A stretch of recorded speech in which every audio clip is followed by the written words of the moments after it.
거룩한 성일 이 아침에 하나님께서 우리들에게 주시는 말씀은 신약 성경 요한계시록 3장 14절로 22절까지 말씀입니다.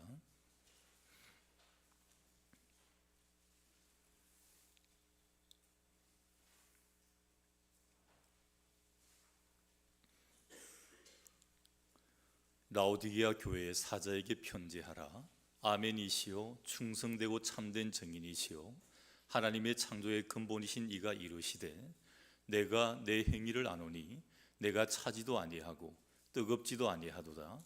내가 차든지 뜨겁든지 하기를 원하노라. 내가 이같이 미지근하여 뜨겁지도 아니하고 차지도 아니하니 내 입에서 너를 토하여 버리리라.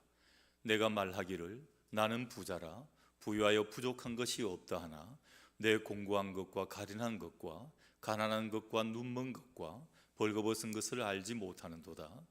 내가 너를 권하노니 내게서 불로 연단한 금을 사서 부유하게 하고 흰 옷을 사서 입어 벌거벗은 수치를 보이지 않게 하고 안약을 사서 눈에 발라 보게 하라. 무릇 내가 사랑하는 자를 책망하여 징계하노니 그러므로 내가 열심을 내라 회개하라. 볼지어다 내가 문 앞에 서서 두드리노니 누구든지 내 음성을 듣고 문을 열면 내가 그에게로 들어가 그와 더불어 먹고 그는 나와 더불어 먹으리라. 이기는 그에게는 내가 내 보좌에 함께 앉게 하여 주기를 내가 이기고 아버지 보좌에 함께 앉은 것과 같이 하리라. 귀 있는 자는 성령이 교회들에게 하시는 말씀을 들을지어다. 아멘. 말씀 위에 기도합니다. 하나님의 귀한 말씀을 받고자 합니다. 우리의 심령의 문을 오늘도 하나님 활짝 열어 주옵소서. 세상 것으로 덮여 있다면 하늘로 우리의 마음을 향하게 하시고 오늘도 우리의 눈이 영안이 열려 하늘의 하나님을 바라보게 하시고 우리의 귀가 열려 세상의 소리가 아니라 하나님의 음성에 그 음성을 들을 수 있도록 하시고 우리의 입술이 열려 오늘도 진실된 기도와 찬양이 넘쳐나게 하나님 역사하여 주옵소서. 오늘도 이 말씀이 우리의 심령과 관절과 골수를 찔러 쪼개게 하여 주옵소서. 부족한 종 감추시고 하나님 직접 말씀하여 주시고 능력의 두루마기 입혀 주옵소서. 예수님 이름으로 기도드리옵나이다. 아멘.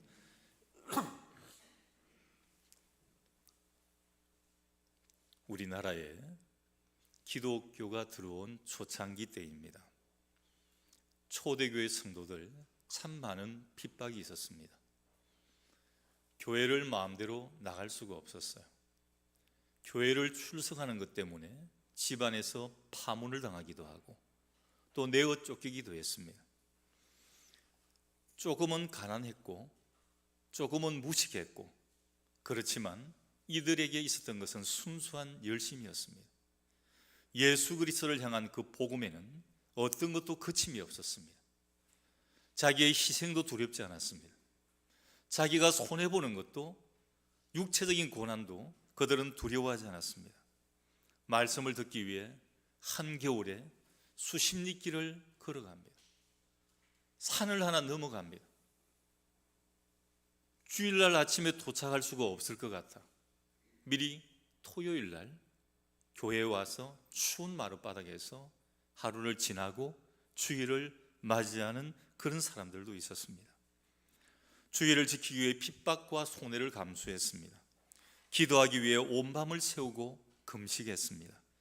말씀대로 성결하게 살려고 발부동을 쳤습니다. 금년, 금주 운동을 펼치고 유혹이 와도 눈앞의 이익 때문에 부정을 저지르지 않았고 그리고 신앙의 양심을 굳게 지켜나갔습니다. 나라가 무너짐에 있어 양식이 있는 믿음의 사람들이 자주 독립을 위해 거리로 뛰쳐나가서 총을 맞아가며 칼에 찔리면서도 그들의 가슴 안에 있는 태극기를 휘날리며 자유를 외쳤습니다. 요즘 여기저기서 드러나는 나라의 갈등은 우리 국민들의 마음을 더욱더 무겁게 하고 있습니다. 동서의 갈등, 남북의 갈등, 세대 간의 갈등, 빈부의 갈등, 남녀의 갈등, 얼마나 갈등들이 많습니까? 지역 감정은 얼마나 또 있지 않습니까? 여론조사를 해보면 희망 없이 산다고 하는 사람이 열의 7이 넘습니다. 20대의 약 80%가 취업 때문에 거의 포기를 한다는 겁니다. 결혼도 포기하고 자식 낳는 것도 포기하고 집은 아예 가질 수가 없으니까 집도 포기하고 3포, 5포, 7포 이런 이야기가 나오고 있습니다. 국민의 절반 가까운 사람들이 이민 가고 싶다는 사람들이 늘어나고 있습니다. 그래서 요즘 한국 교회를 위해 기도하다 보면 참 눈물이 앞을 가로막습니다. 세상에 희망을 주어야 하는 것이 교회인데 마치 소금이 맛을 잃은 것처럼 사람들에게 밟히는 것 같은 통증이 일어나고 있습니다. 성령의 능력이 되어야 생명의 능력이 되어야 될 교회에서 영적인 갈급함과 영적 전도의 긴장감을 찾아보기가 어렵습니다. 예배를 드릴 때도 그 긴장감은 전혀 없습니다. 시험을 치러 갈 때도 긴장하는데, 직장 면접할 때도 그렇게 긴장하는데 예배는 너무나 하찮게 준비하고 드리고 있습니다. 아니, 준비하지 않습니다. 전에는 교회가 세상을 걱정했습니다. 이 세상이 어떻게 하나? 그래서 교회가 기도했습니다. 금식했습니다. 이제는 세상이 교회를 걱정을 합니다. 교회가 저래서 어떻게 하나? 저 교인들이 저래서 어떻게 하나? 여러분, 30년 전만 해도 각 교회에 보면 교회 학교 아이들이 성도들보다 숫자가 훨씬 많았습니다. 넘쳐났습니다. 아이들이 교회로 왔습니다. 요즘은 그런 교회를 찾아보기가 거의 어려운 실정입니다. 오늘 이 사회가 쾌락의 해일에 휩쓸려 차마 눈을 뜨고 볼 수 없는 비참한 참상을 드러내는 것도 교회가 영적인 파수꾼의 역할을 감당하지 못한 결과가 아니겠습니까? 누가 이 기막힌 현실을 책임져야 할 것입니까? 오늘 교회가 우선적으로 책임을 져야 됩니다. 우리나라의 국민의 4분의 1이 기독교인입니다. 여러분, 어떤 사고가 나서 뉴스거리가 되고 그 뉴스에 예를 들어 죽은 사람의 장례식장의 모습이 나오면 대부분 그 장례식장에 십자가 모양이 다 있습니다. 천주교인이든 기독교인이든 성도, 십자가 대부분이 있습니다. 그런데 문제는 그분들이 성도답게 죽지 못했다는 데 문제가 있습니다. 자살을 해요. 성도는 자살하는 게 아니죠. 성도라는 이름에 걸맞지 않는 것이죠. 하나님 주신 생명을 어떻게 스스로 끊습니까? 부정한 곳에 휩쓸려 가지고 죽게 됩니다. 그런데 그곳에 십자가가 있습니다. 참 부끄럽습니다. 우리가 지금 정부를 믿지 못하는데 그 국무위원들의 많은 사람들이 기독교인입니다.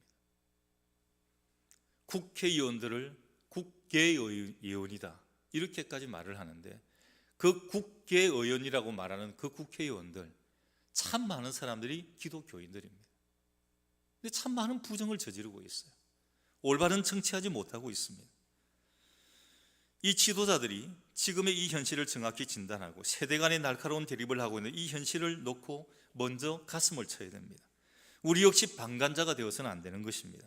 바로 예수 믿는 우리가 먼저 가슴을 쳐야 되고 우리가 먼저 옷을 찢어야 됩니다. 우리 한국 사람들이 가장 싫어하는 것 중에 하나가 병원 가는 겁니다. 특히 남자분들이 병원을 잘 안 가려고 그래요. 그래서 세중에 떠도는 말이 있어요. 멀쩡한 남자가 병원 가자 그러면 분명히 사고 난다. 왜냐하면 견디다 죽을 때 되면 병원 가는 거예요. 그래서 남자분들이 병원 가자 그럴 때는 뭔가 큰 문제가 생기는 경우가 많다는 겁니다. 예전보다는 나아졌지만 웬만큼 아프지 않으면 우리나라 사람들 병원에 잘 안 갑니다. 참기 어려울 정도가 되어야 겨우 갑니다. 그러다 보니까 병을 키우는 거예요. 여러분, 병원 소문을 내라 그랬잖아요. 내가 이런 병이 있다 소문을 내다 보면 좋은 의사도 소개도 받고 좋은 약도 소개받고 또 이런 거 먹으면 참 좋다 이런 이야기도 듣게 되는데 가만히 숨겨두면 그런 정보를 얻을 수가 없게 된다는 것입니다. 병을 키워서 큰 어려움을 당하는 경우가 왕왕 생깁니다. 지혜로운 사람은 건강을 위해서 제일 먼저는 우리 성도들은 기도합니다. 그리고 건강 진단을 받습니다. 혹시 병이 생겨도 적절한 처방과 치료를 받을 수가 있는 것입니다. 이렇게 해야 건강도 잘 관리할 수 있고 활기찬 삶을 살아갈 수 있는 것입니다. 여러분, 우리 육의 건강도 그렇습니다. 우리 신앙생활은 어떻습니까? 영혼의 상태가 어떤지 미리미리 진단하고 치유해서 영적인 건강을 유지하는 것이 참 중요합니다. 영적인 상태 진단과 치유를 위해 하나님께서 주신 말씀이 있습니다. 성경 곳곳에 나와 있지만 오늘 본문을 중심으로 해 있는 요한계시록 2장과 3장의 말씀이 대표적입니다.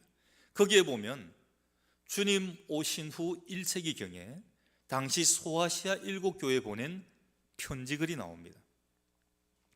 예수님께서 사도 요한을 통해서 당시 교회들에게 주신 말씀입니다. 7교회입니다.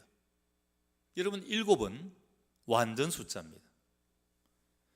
카운트로 꼭 해서 7이 완전 숫자다 이런 의미보다는 모든 것을 총망라하는 대표성의 의미를 가지고 있습니다. 소아시아 7교회는 당시에 실제했던 7교회를 가리킬 뿐 아니라 지금 모든 시대의 모든 교회 또 모든 성도를 가리키고 있습니다. 그래서 오늘 이 말씀은 오늘 이 세대의 모든 교회와 성도들에게 주시는 말씀이라는 것입니다.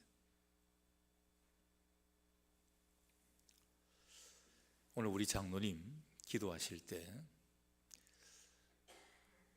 말씀을 통해서 능력받고 치유받자 그랬잖아요. 여러분, 그렇게 하려면 어떻게 해야 돼요? 말씀을 잘 받아야 됩니다. 말씀을 안 받는데, 말씀을 안 듣는데 어떻게 치유와 능력이 나갈 수가 있겠어요? 여러분, 잘 듣고 능력의 말씀대로 살아가시기를 주님의 이름으로 간절히 축원합니다. 오늘 이 말씀에 소아시아 7교회 주시는 이 말씀을 보게 되면 이 말씀의 내용이 크게 두 부류로 나뉩니다. 칭찬과 격려 그리고 책망과 권면 이렇게 되어 있어요. 자, 한 번은 칭찬과 권면이 나갑니다. 그 다음에 또 한 번은 책망과 권면이 나갑니다. 칭찬하고 격려가 한 번 있고 그 다음에 책망과 권면이 있습니다. 이 말씀에 우리의 모습을 비춰보면 영적인 상태를 진단을 할 수 있고 혹 문제가 있으면 치유하는 방법을 배울 수가 있습니다. 오늘 이 본문의 말씀은 그 7교회 가운데 라오디게아 교회에 주시는 그런 말씀입니다.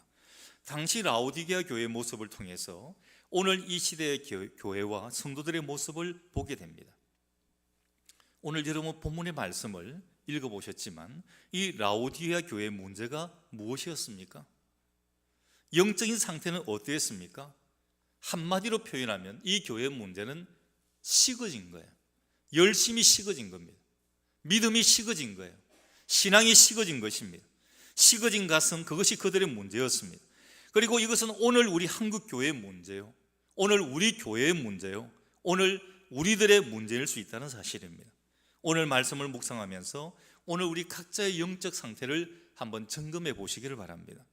지금 긍휼과 자비가 풍성하신 하나님께서는 칭찬할 것이 하나도 없다 말씀을 합니다. 내가 아무리 둘러보아도 칭찬거리가 없어, 칭찬할 게 없어, 이렇게 말씀합니다. 너무나 고통스러운 이야기입니다. 그래서 차마 입에 담기에 거북스러운 말씀을 하고 계십니다. 15절 16절의 말씀입니다.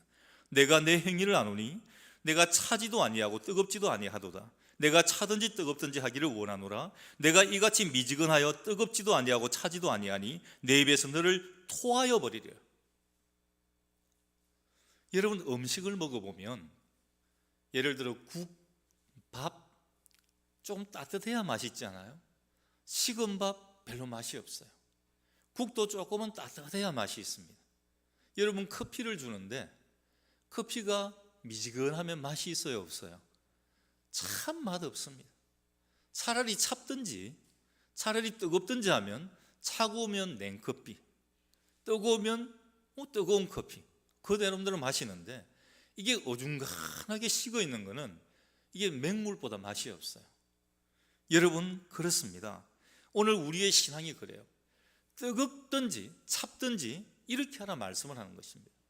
우리 주님께서 뜨겁지도 아니고 찹지도 아니하니까 아무런 맛이 없는 거예요. 토하여 버린다는 겁니다. 아무 쓸모가 없다는 겁니다. 라오디게아 교회는 소아시아, 그러니까 지금 터키 남서쪽에 위치해 있는 그러한 도시입니다. 1세기 당시 이 라오디게아는 교통의 요지였습니다. 상공업의 중심지였습니다. 특히 여기는 금융업, 양모업, 의학업, 이 3대 산업이 굉장히 발달했어요. 그러면 좀 잘 살았겠습니까? 못 살았겠습니까? 굉장히 풍요롭고 잘 사는 그런 도시였습니다. 그리고 북쪽으로 약 7km 지점에 히아리볼리라고 하는 온천수가 풀풀풀 솟아나고 있습니다. 그래서 그 7km에서 이제 이 라오디게아까지 이렇게 쭉 물이 들어오게 되는데, 그 7km를 오는 동안에 펄펄 끓는 온천수가 식어서 미지근해져 버린 것입니다. 그래서 오늘 이 본문 말씀에 미지근한 이 이야기가 바로 라오디게아에 있는 온천수의 물에다가 비유를 한 것입니다. 수로를 통해 7km를 오는 동안에 뜨거운 물은 미지근해졌습니다. 라오디게아는 아주 풍요로운 곳입니다. 예나 지금이나 물질적으로 풍요롭다 보면 그곳에 무엇이 판을 치냐 하면 유흥과 향락이 판을 칩니다.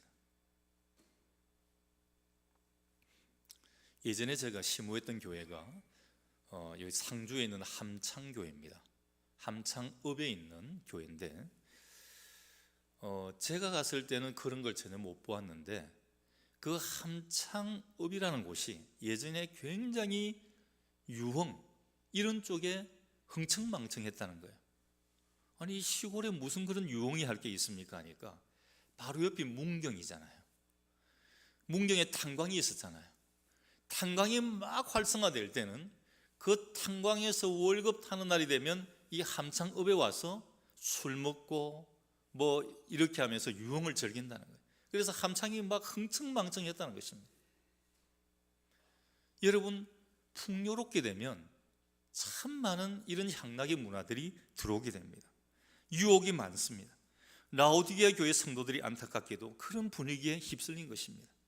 지금 여기는 금융업, 양모업, 그리고 의학업 이런 것들이 너무 발달되어 가지고, 또 상업에 요충지고 해가지고, 교통에 요충지고 해가지고 너무나 많은 물질들이 들어오고 너무나 부유가 이렇게 부했습니다. 그래서 물질적으로 육신적으로는 아주 풍요롭고 평안했지만 영적으로는 건강한 상태를 유지하지 못하고 엄청나게 병들어 있었습니다. 여러분, 사람이 참 이상합니다. 생각할수록 안타까운 것은 풍요롭고 평안하지만 하나님의 은혜에 더욱 감사하고 겸손해지면 얼마나 좋겠습니까? 여러분, 풍요로울 때 더욱 하나님 앞에 엎드리고, 여러분, 우리가 정말 평안할 때 더 주님을 찾으면 얼마나 좋지 않아요? 근데 거꾸로 이럴 때게 되면 교만해지고 타락하기가 쉽습니다. 영국의 학자이신 토마스 칼라일이 이렇게 말을 합니다. 역경을 견뎌내는 사람이 100명이라면 번영을 견뎌내는 사람은 한 사람이다. 정말 이 말처럼 우리 개인을 보아도, 역사를 보아도 그렇습니다. 오히려 고난과 역경 중에 신앙을 잘 지키는데 오히려 풍요로워지고 번영하게 되면 하나님을 배반하고 타락하는 경우가 비일비재한 것입니다. 여러분, 어떻습니까? 어느 때 교회를 많이 찾아요? 어느 때 많이 기도합니까? 어느 때 막 부르짖습니까? 농사 잘 되고 자녀들 잘 풀리고 물질이 풍풍 들어올 때 기도 많이 하셨습니까? 아닐 거예요. 거꾸로 되었을 때일 겁니다. 농사가 안 되고 막 뭐 일이 풀려나가지 않고 자녀들에게 막 어떤 일들이 생기고 할 때, 그럴 때 금식하고 주의 전을 찾고 엎드려 기도하고 그렇게 합니다. 물론 그렇지 않은 분들도 있습니다. 우리 교회도 기도의 파수꾼들이 있어요. 특별 기도회 하자, 뭐 금식 기도하자 이런 말 하지 않아도 저녁 시간이 되면 기도하러 오십니다. 그것도 젊고 팔팔한 분들이 아니에요. 다리를 질질 끌고 오십니다. 보조기를 밀고 오십니다. 지팡이를 짚고 오시는 거예요. 어떻게 보면 걸음 걷기도 참 불편하다 싶은데 그 밤이면 그냥 방에서 주무시는 게 더 편하실 텐데 왜 교회를 찾아올까요? 하나님이 평강을 주셨지만 그 평강 가운데 더 많이 기도하기 위해서입니다. 이 교회를 위해서 기도하고 이 나라를 위해서 기도하고 이 나라에 이 땅에 내려진 질병을 위해서 기도하고 자신을 위해서 또 자녀를 위해서 그래서 기도하는 것입니다. 하나님 나라를 위해 기도하는 것입니다. 여러분, 교회의 미래는 이런 분들이 많아질 때 교회의 미래는 밝아집니다. 입술로 주여 믿습니다 100사람 있어도 교회 미래는 밝지 않아요. 어두운 곳에서도 기도하고 숨은 곳에서도 봉사하고 충성하는 그 일꾼들이 많을 때 교회는 밝은 빛을 내게 된다는 사실입니다. 오늘 이 사회는 교회를 유혹을 하지만 유혹에 빠진 교회처럼 처절하게 버림받는 경우가 없습니다. 여러분 안 그렇던가요? 안 믿는 친구들이 여러분을 보고 이야기를 합니다. 참 별나게 예수 믿는다. 11조는 왜 내고 감상금은 왜 내고 주일날 교회는 왜 가냐? 그냥 대충 가. 1년에 몇 번만 가면 되지. 그럼 뭐 한다고 매일 가? 기도는 뭐 한다고 그렇게 해? 여러분, 세상의 친구들이 이렇게 말을 합니다. 근데 여러분들이 만일에 그 사람들 말을 따라가지고 자 1년에 몇 번 교회 가고 그 사람들 하는 대로 먹고 마시고 다 하고 교회 예물 드리지 않고 충성봉사 안 해보십시오. 그 사람들이 여러분 보고 잘했다고 박수 칠까요? 안 칩니다. 뒤로 돌아서서 혀찹니다. 에이구, 저래갖고 교회 다닌다고, 저게 예수생이라고. 여러분, 그렇게 하라고 해놓고는 같이 하면 그들이 버리는 거예요. 쓸모없다고 그럽니다. 쭉정이같이 생각을 하는 거예요. 여러분, 교회도 마찬가지입니다. 사회가 교회를 유혹을 하는데 교회가 그 유혹에 빠져서 넘어지게 되면 그 유혹에 빠진 교회는 처절하게 버림을 받게 됩니다. 교회가 세속화될수록 세속적인 사회는 천박한 동료의식으로 교회를 반길 것 같지만 실상은 전혀 그렇지 않습니다. 예수님께서 2000년 전에 미리 말씀하셨잖아요.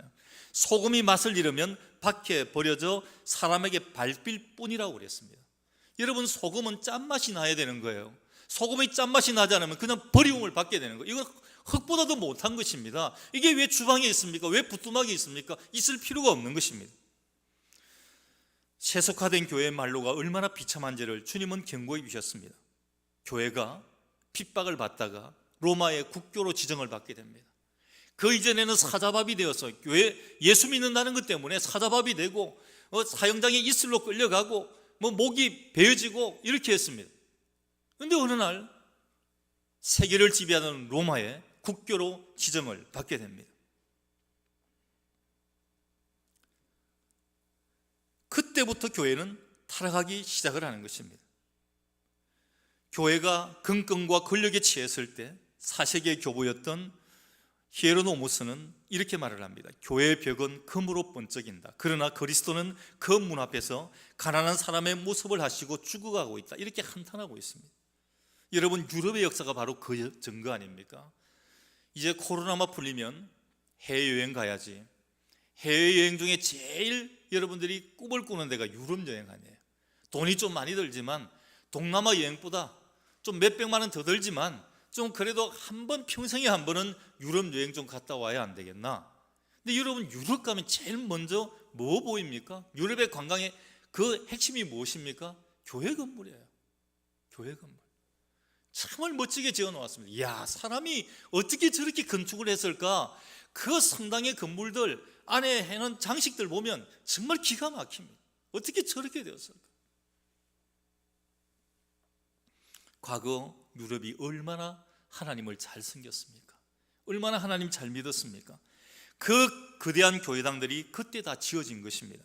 근데 오늘날 그 교회당들이 텅텅 비고 그냥 관광 명소로 전락되고 말았습니다. 온 땅이 이슬람 교도들에게 정복당하고 있습니다.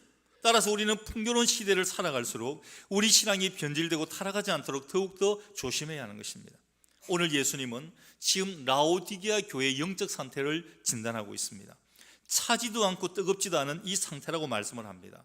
15절에 보면 내가 내 행위를 아노니 내가 차지도 아니하고 뜨겁지도 아니하도다. 16절에도 보면 내가 이같이 미지근하여 뜨겁지도 아니하고 차지도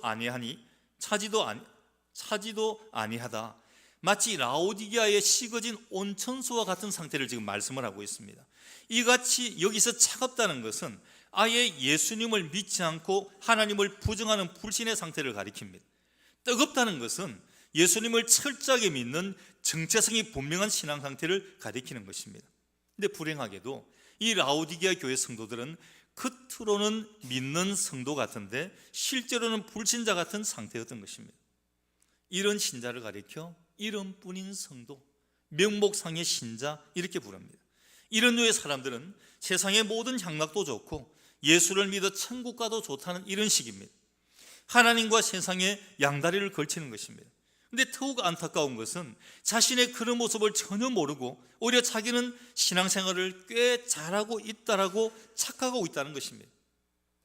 영적인 교만과 무지입니다. 17절 보십시오. 내가 말하기를 나는 부자라 부유하여 부족한 것이 없다 하나 내 공고한 것과 가련한 것과 가난한 것과 눈먼 것과 벌거벗은 것을 알지 못하는도다. 자, 나는 없는 게 없다 이렇게 말을 합니다. 그러면서 보면 가련한 것, 가난한 것, 공고한 것, 눈먼 것, 벌거벗은 것 알지 못한다는 겁니다. 자기가 벌거벗고 있는데도 모른다는 겁니다. 여러분, 사람이 아무리 망가져도 자신을 돌아볼 수 있는 자정 능력만 있다면 그에게는 희망을 걸 수가 있습니다. 그러나 만일 어떤 사람이 인생을 사는 열정을 상실하고 이 열정을 잃어버린 그 비참한 자신의 현실 자체를 직면할 능력을 상실하고 있다면 이 사람은 인생을 다 산 사람이 아니겠습니까? 인생 최후의 비극은 자신을 돌아볼 능력을 잃어버렸다는 것입니다. 지금 주님은 이 라오디게아 교회를 향하여 말씀을 합니다. 18절 보면 내가 너를 권하노니 내게서 불로 연단한 금을 사서 부유하게 하고, 불로 연단한 금입니다. 그리고 흰옷을 사서 입어 벌거벗은 수치를 보이지 않게 하고, 흰옷입니다. 안약을 사서 눈에 발라 보게 하라. 자, 여기 세 가지 단어가 나옵니다. 연단한 금, 흰옷, 안약입니다.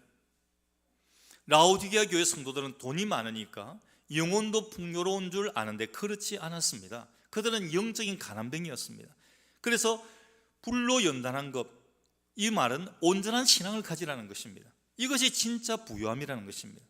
여러분, 우리 주변에도 보면 부유해서 남북에 번듯해 보이지만 영적으로 공고하고 공허한 인생들이 얼마나 많습니까? 흰옷입니다. 흰옷은 비싼 양털옷을 입고 뽐내는 라오디게아 교인들을 빗대어 표현한 거예요. 양모 산업이 발달했다 그랬잖아요. 그러면 이 사람들은 양모 옷을 입고 뽐내었을 것입니다.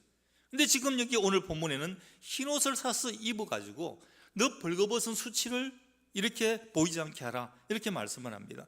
이 말씀은 예수 그리스도의 십자가의 대속의 은혜로 얻은 의의 옷을 가리키는 것입니다. 예수를 믿지 않으면 영적으로 벌거벗은 겁니다. 그 상태로는 천국에 들어갈 수가 없어요. 안약은 이 라오디게아에 의과대학이 있는데 거기서 조제하는 안약이 너무나 특효 있고 좋았다는 것입니다. 이것을 풍자한 표현입니다. 자, 안약을 발라가지고 육적인 눈이 아무리 밝아도, 육안이 아무리 좋아도 믿음이 없으면 영적인 소경이라는 것입니다. 예수 믿고 영적인 눈을 뜨라는 것입니다. 그리고 영적인 진리를 깨닫고 천국을 바라보며 살라는 것입니다. 그리고 주님은 19절에 무릇 내가 사랑하는 자를 책망하여 징계하노니 그러므로 내가 열심을 내라 회개하라. 여기서 열심이라는 단어는 제스토스라는 헬라어입니다. 이 제스토스는 뜨겁다는 겁니다. 이 뜨거움에서 유래를 합니다. 회개하고 뜨거운 신앙을 가지라는 그런 말씀입니다. 여러분, 제철소 하면 어디가 떠오릅니까? 포항제철 떠오르잖아요. 옛날에 박정희 대통령 시절에 정말 아무것도 없는 흙벌판에 거기다 제철소를 세웠어요. 근데 또 하나 또 있습니다. 전라도에 가면 광양이라는 도시가 있어요. 원래는 그게 없었어요. 거기가 원래 12서너 개의 섬이 쭉 있었는데 그 섬을 폭발을 해가지고 한 시를 만드는 겁니다. 광양이라는 시가 탄생을 합니다. 거기에 가면 광양제철소가 있습니다. 물론 포항제철하고 같이 연관이 되어 있는데 엄청납니다. 여러분 여의도의 한 4배 정도가 돼요. 엄청납니다. 근데 중요한 것은 이 제철소의 가장 핵심이 뭐냐 하면 고로입니다. 용광로입니다. 1987년도에 광양제철소가 세워졌는데 1987년도 세워진 이래로 한 번도 이 고로, 용광로의 불이 꺼지지 않았다는 것입니다. 사람들이 3교대로 들어가면서 절대 이 불이 꺼지지 않도록 그 불을 관리한다는 것입니다.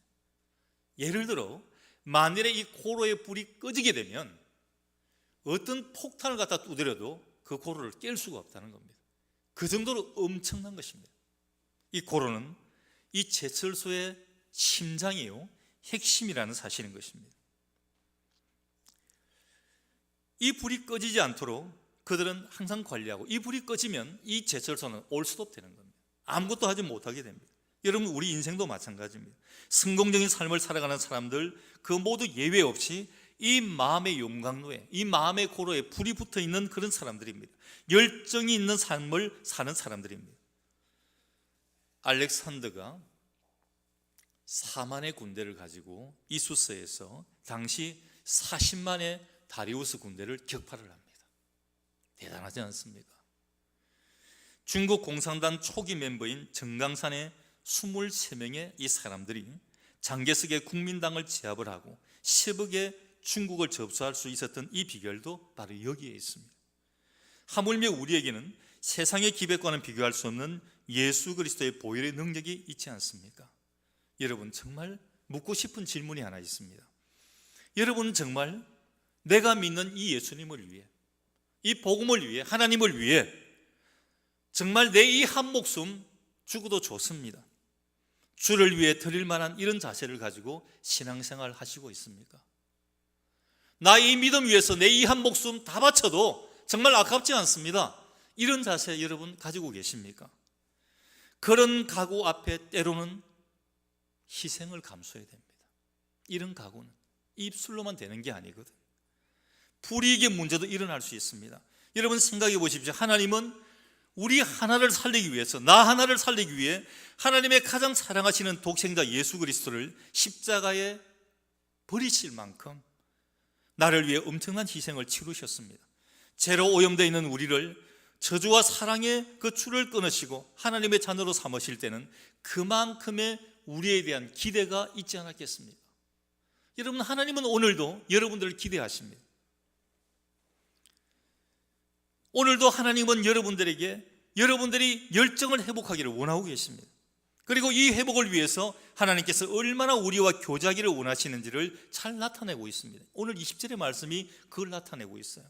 볼지어다 내가 문 밖에 서서 두드리노니 누구든지 내 음성을 듣고 문을 열면 내가 그에게로 들어가 그와 더불어 먹고 그는 나와 더불어 먹으리라. 여러분 우리 마음이라는 게 참 신기합니다. 여러분 마음은 어때요?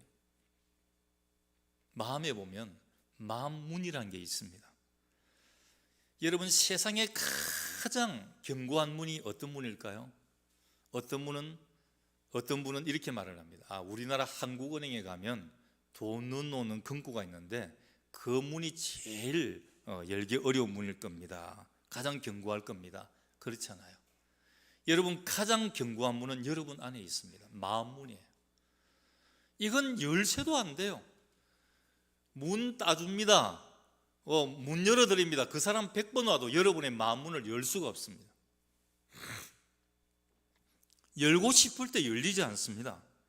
열려야 할 때 열리지 않는 것이 마음의 문입니다. 주님 앞에 마음의 문을 열어야 되는데 이게 고장이 나버린 거예요. 오늘 이 시간에 마음의 문이 열려야 되는데 고장이 나버린 거예요. 문이 열리지 않는 것입니다. 근심과 염려, 자존심 상하는 말이 들어오면 열지도 않았는데 어느새 이건 열려가지고 이건 또 다 받아들이는 거예요. 이럴 때는 문을 닫아야 되는데, 들어와야 할 말은 문 밖에서 사정을 해도 허락하지 않으면서 들어오지 말아야 될 말은 들어와 나가려고 해도 못 나가게 문을 딱 닫아버리는 겁니다. 그러니 우리 마음속에는 늘 근심과 걱정, 자존심 상하는 이 마음이 가득 차 있어서 부글부글 끓고 있습니다. 기회만 한번 띄워봐라. 말씀을 들으면서도 기쁨이 없습니다. 예배를 패하고 돌아갈 때 인사를 해보면 나갈 때도 무슨 야단 맞고 나가는 것 같아요. 얼굴에 기쁨이 없습니다. 웃음이 없습니다. 죄 지은 사람처럼 저는 인사를 합니다. 은혜가 넘치면 할렐루야 하는 이런 표정이 나오는 거예요. 정말 하나님의 은혜를 내가 받았으니까 세상 어디를 나갔어도 내가 이 하나님의 은혜를 전파할 것이다 하는 자신감의 참 표정이 나오는 겁니다. 근데 그렇지 않는 거예요. 윌리엄 홀만 헌트의 성화 세상의 빛이라는 그림이 있습니다. 여러분 한 번쯤 보셨고 아마 집에도 어떤 분들은 걸어놓고 있는 이 그림일 수 있습니다. 예수님이 문 밖에 서서 등불을 들고 문을 두드리고 계시는 그림이에요. 여러분 그림 잘 보십시오. 그 그림에 보면요, 그 문은 밖에서 여는 손잡이가 없습니다. 여러분 문을 열고 닫으려고 그러면 손잡이가 있어야 되잖아요. 근데 주님이 등불을 들고 왔는데 주님이 열 수 있는 손잡이가 없습니다. 그리고 그 주위를 보십시오. 그 주위를 보게 되면 그 주위에는 그냥 막 등굴이 잡초가 막 무성한 겁니다. 이 등굴과 잡초는 우리 인간의 완악함과 죄성을 가리킵니다. 문고리가 없다는 것은 예수님께서 강제로 요구하지 않으신다는 겁니다. 우리 자신이 마음의 문을 열고 먼저 예수님을 모셔드려야 된다는 겁니다. 그 안에는 우리가 문을 열어야 주님이 들어오실 수가 있는 거예요. 주님이 열고 들어오시는 게 아니라는 겁니다. 나 자신이 예수님께 다가가고 예수님을 따르는 열심이 있어야 됩니다. 오늘 이 본문에서도 회개하고 열심을 내면 어떻게 해주신다고 했습니까? 21절에 보면 이기는 그에게는 내가 내 보좌에 함께 앉게 하여 주기를 내가 이기고 아버지 보좌에 함께 앉은 것과 같이 하리라. 쉽게 말하면 예수님의 측근이 된다는 거예요. 예수님의 최측근이 되는 것입니다. 얼마나 놀라운 약속 아닙니까? 여러분 세상에서도 조금 높은 사람의 측근만 되어도 얼마나 그들먹거리지 않습니까? 야, 내 친척 중에 누가 있어? 내 사돈의 팔촌 중에 누가 있어? 이 동네에서 누가 나왔어? 제가 있던 직정교회가 상운교회 아닙니까? 그 상운 지역에 우병우라는 사람이 나왔어요. 천재라고 그래요. 천재. 거기 반송우시 문중들이 있거든요. 반송이라는 지역이 있는데 반송우시 문중이 있어요. 우리 장로님 중에도 우시가 있었어요. 박근혜 대통령 때 권력의 최꼭대기에 있던 사람이 우병우 아니었습니까? 민정수석. 그래서 그 지역에 있는 사람은 청와대 구경을 다 해봤대요. 뭐가 안 되는 게 있었는데 그 우병우 씨한테 전화 한 통 딱 넣으니까 그 다음날 바로 그 일이 착 되더라는 겁니다. 그래서 그 동네 사람들은 우병우 하면 영주고등학교 수석 졸업자, 서울대학교 들어간 정말 천재, 대학을 다니면서 사법고시 패스한 소년급제라 그러더라고요. 소년급제, 장원급제가 소년급제. 정말 대단한 타이틀을 가지고 있었어요. 그 동네에 가면 정말 대단합니다. 여러분 그 정도 사람 하나가 있어도 동네 사람들이 우쭐댑니다. 야, 우리 동네 누가 있는 줄 알아? 우리 집안에 누가 있는 줄 알아? 특히 우시들은 얼마나 우쭐댔겠습니까? 그런데 우리는 예수님의 측근이 되는 겁니다. 얼마나 복된 일 아니겠습니까? 반드시 세상에서 승리하고 저 천국에서 영광스러운 그런 상을 받게 될 줄 믿습니다. 여러분 이제 다시 한번 우리 자신의 믿음을 점검하시고 그리스도의 열정을 회복하는 우리 모두가 되기를 원합니다. 회개해야 합니다. 열심 내야 됩니다. 그리고 그러면 변화가 되는 것입니다. 그리스도인의 자기 반성은 자기 성찰을 넘어 열정의 회복과 거룩한 꿈으로 이루어 가야 됩니다. 모세의 120년 인생을 보십시오. 그는 처음 40년은 정말 자신이 대단한 존재라고 생각을 했어요. 자, 히브리 민족들 자가 아무것도 없는 거야. 종살이만 했잖아. 나는 이집트 왕국에서 왕자의 교육을 받아서 나는 대단한 존재야 생각을 하며 살았습니다. 그 다음 40년은 자신이 쓸모없는 존재임을 깨닫고 살았습니다. 나는 미디안의 양치는 목자인데 그리고 마지막 40년은 하나님께서 쓸모없는 자신의 존재조차도 사용하신다는 것을 발견했던 삶이었습니다. 모세는 화려했던 왕궁의 그도 속에 감추어진 초라한 자신의 몰골을 보는 진정한 자기 반성을 경험했던 사람이었습니다. 그러나 모세의 위대함은 겸손한 자기 반성을 넘어서 하나님으로부터 오는 열정의 회복과 거룩한 꿈의 실현에 있었습니다. 주님은 오늘 말씀합니다. 너는 내 사랑하는 귀한 아들이야. 너는 내 사랑하는 딸이야. 오늘 내가 너를 낳았단다. 나는 너를 보배롭고 종화롭게 존귀하게 여긴단다. 결단코 너를 포기하지 않는단다. 마음을 열기만 하면 곧 들어오셔서 교제하시겠다고 약속하신 주님께서 오늘 우리에게 찾으시는 모습이 있다는 것입니다. 그 은혜 앞에 나를 위해 모든 것을 다 드린 그 십자가의 주님을 붙잡고 정말 하나님이 기뻐하시는 열정을 회복하는 그런 성도들이 되시기를 주님의 이름으로 간절히 축원합니다. 하나님의 귀한 말씀을 우리 신비에 담습니다. 열정을 회복해라고 했습니다. 오늘 라오디게아 교회는 미지근함 때문에 열심히 식어진 것 때문에 책망을 받았습니다. 오늘 우리들 하나님을 처음 믿을 때, 예수를 처음 영접했을 때 그 뜨거움, 그것을 회복하기를 간절히 소망합니다. 익숙되고 세련된 게 문제가 아닙니다. 잊어버린 것이 문제였습니다. 주님을 향한 첫 사랑을 잊어버렸고 그 뜨거움과 그 열심을 잊어버렸습니다. 뜨거움이 식어져 버렸습니다. 식어졌는데도 식어짐을 모르고 있습니다. 하나님, 우리에게 신앙 자정의 능력을 허락하여 주옵소서. 스스로 깨닫게 하여 주시옵소서. 모세가 깨달았던 것처럼 다시금 깨달아서 자기 반성을 통해 더욱 주님 앞에 나아가는, 그리고 헌신과 열정을 회복하는 우리 모두가 될 수 있도록 인도하여 주옵소서. 예수님 이름으로